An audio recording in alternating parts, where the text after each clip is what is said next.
Mumunang dilim bisa kumanyat pasensya. Ma, mumunang dilim bisa kumanyat pasensya. Pasensya pa rin kaya ganang kasagitan, dalanan mo, pauliling dapat ko. Ing kaulitan at kalutan ko manibat malatigo. Huwag kang makusan mo ko, magdalo ko pa at minsan ako pamami ko. Madalas, wala pa yung pangyalong at parang barkada kaysa yung panabilin mo. Dahil ako, ay mo ba rin makipatero? Pero, madalas makipatero ko lagi kapatid ko, yung pangis mga napangin. Huwag kang sasabihan ng masalese, pag ipatandaan pa ba lang. Sasagot kong galaan, gano'n pa naman yung ganang dapat kong aral. Pag-inalan ko yung kalabangan at minsan, ako pag naragulan na ako. Pagpasensya mo po na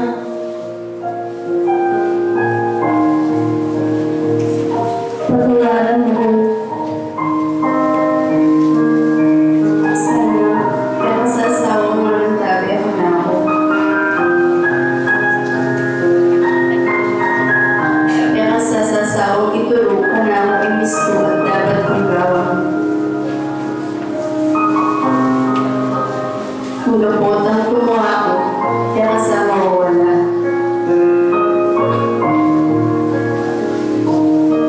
Kung dalan-dalan at dalanan ko,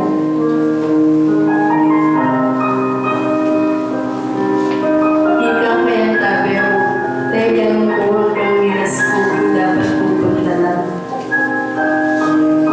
Ay alala ko pa putang masusugat at magkasagin ko. Ingabis at gawin mo, nung magkala ko sakit at magpakaya ka na. Ganyan ang bibigyan mo ka na ako. Maski alam ng mitatagan para kaya. Uli na rin lugad mo. May buo ko pa ang alaw.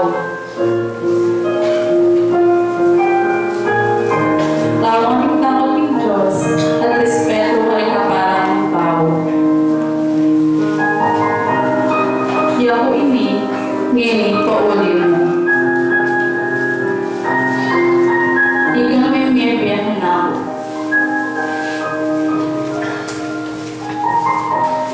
At may parang lugot, aalang ka pante.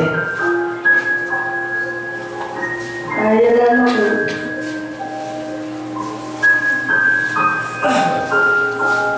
Ano wala ako, gagawin ako kung siwala mo nga. Dahil kito, may sala ay may ganito. Dahil kito, may bilas akong lugo.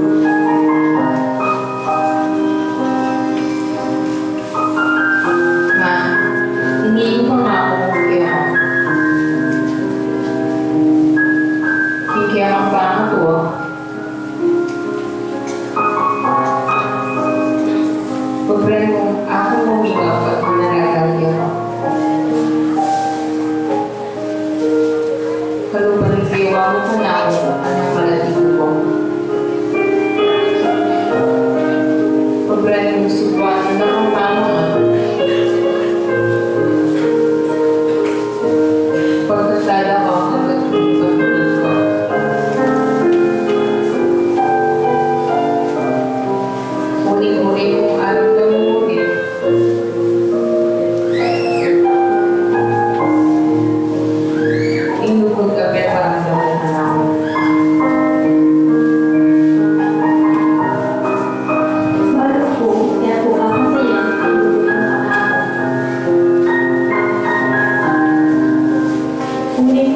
arante, inulit mo. Pero kung pangatwa mo,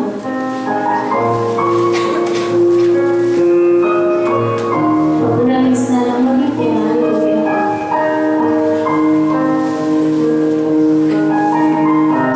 Ito na nasasabing harapan ko.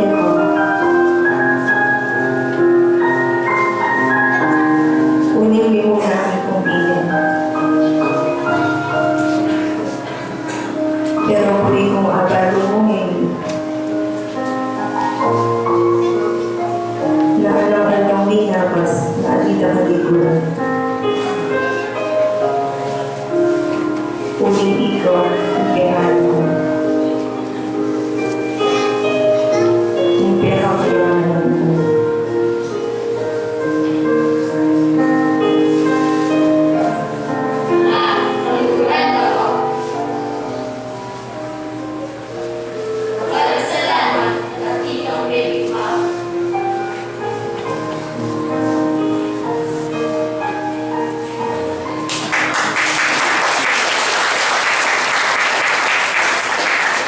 Muli po, Happy Mother's Day sa lahat po ng mga nanay na naririto. At ngayon, isa pong karangalan ang makasama at mapakinggan natin ang kasalukuyang local president ng Bundok Lungsod. Atin na pong tinatawagan ang panauwing pandangal ngayong gabi, Hermano Alipio C. Yumul.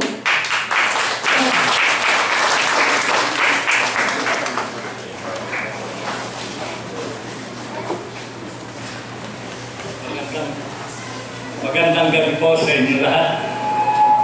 Happy 43rd anniversary sa inyo dito. Sa inyong mga nanay. Happy Mother's Day.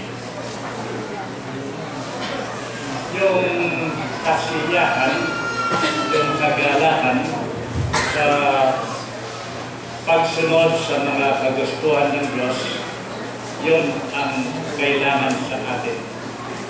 Yung takot, hindi sadyang takot na parang pag mayroon kang kinatatakutan na pwedeng makamatay sa'yo, manakit sa'yo, nanginginig ka. Subalit sa Diyos, ang takot sa Diyos ay pag-ibig sa Diyos. Kagaya nating mga kabataan, yung mga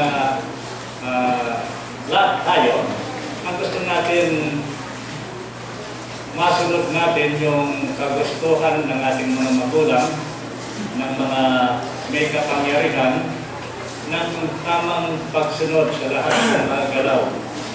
At doon sa ating kagustuhan na yon, ayaw natin mapahiya yung ating mga magulang, ayaw natin mapahiya sa Diyos dahil meron siyang utos na kailangan nating sundin. At pag sumusunod natin ang kanyang utos, sabi nga, lahat ay nangyari dun sa pagsisiwalat ni Haring Solomon at ang naiiwan na pag-aaral ay ang tumakot sa Diyos at sundin ang kanyang mga utos dahil ito ang buong katungkulan ng tao. Ating tingnan yung mga nasa kasulatan. Sabi ni Propeta Moses, nung lalangin ng Diyos ang mundo at ang langit at ang lahat na kanyang nilalang, nasiyahan siya at inihanda lahat ng mga pangangailangan ng tao dahil ang tao ay isang napakahalagang nilalang niya. Kung kaya sa kanyang paglalang sa tao, ang kanyang paglalang ay sa kanyang bangis at sa kanyang larawan. Kaya tayong mga tao, ang nararapat nating sabihin,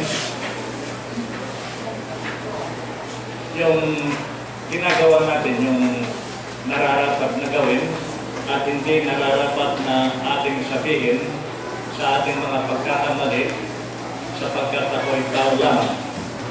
Yung ating pagkatao ay nagbibigay sa akin ng mataas na kalagayan dahil sa tao ibinigay ng Diyos ang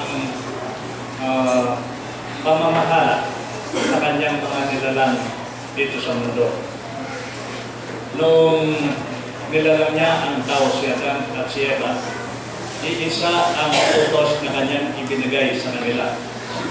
Huwag silang kakain doon sa bunga ng halaman sa gitna ng halamanan. Dahil pag hindi nila sinunod yun, sila ay mamamatay. Iisa ang utos na kanyang ibinigay noong una. Sa umpisa, ang tao ay kanyang nilalang na may buhay na walang hanggan. Kaya nga sa halamanan, may mga yung halaman doon na pag kinain mo, hindi ka na mamamatay. Subalit ang kanyang iniutos lang, huwag kakainin yung bunga ng halaman na ipinagbabawal. Si Adan at si Eva, noong una ay sumusunod. Subalit sa kanilang kagustuhan na matikman yung bunga ng halaman na pinagbabawal at sa tulong na rin ng Diablo. Ang sabi sa kanila ng Diablo, kaya ayaw kayong kumain ng Diyos ng bunga ng halaman dahil pag kinain nyo, magiging Diyos din kayo. Nung bigyan si Eva ng bunga, sabi niya ipinagbabawal ng Diyos, subalit kinain pa rin niya. Nung makita siya ni Adan, sabi niya, Adan, bakit mo kinain? Pero bandang huli, kumain din si Adan, gayon alam nilang mali ang kanilang ginagawa. Dito lumalabas na hindi takot. Walang kulang yung kagustuhan ni Adan at ni Eva na pasayakin ang Diyos. Ang kanilang naisip ay ang kanilang ikasisiya. Kaya kadalasan, ang sariling kasiyahan ng tao ang siyang nagiging dahilan ng kanyang hindi pagkuha doon sa kagustuhan na ibinibigay ng Diyos sa kanya. Kaya dahil sa paglabag ni Adan at ni Eva, ang unang taga-usik ay ang Diyos na rin. Kaya at nung nakita ng Diyos na yung kanyang utos ay sinuway, tinawag si Adan at si Eva. At dahil doon, sila nga ay pinarusahan, inalis sa halamanan. Nung ang mga tao ay sumobra yung kanilang pagkakasal, nakita ng Diyos si Noe na isang matapat na naniniwala sa Diyos at kanyang inutusan na gumawa ng daong ng barko. Yung mga tao, pinagtatawanan siya, subalit siya ang nakapagligtas sa kanyang mga anak, sa kanyang asawa, at sa mga mag-aasawa, sa mga hayop. At yun ang pinagmulan ng buhay ng mga naiwang mga tao. Kung tignan natin, sa umpisa si Adan at si Eva ay mga ginawa ng Diyos na magiging matapat sa tungkulin. At nung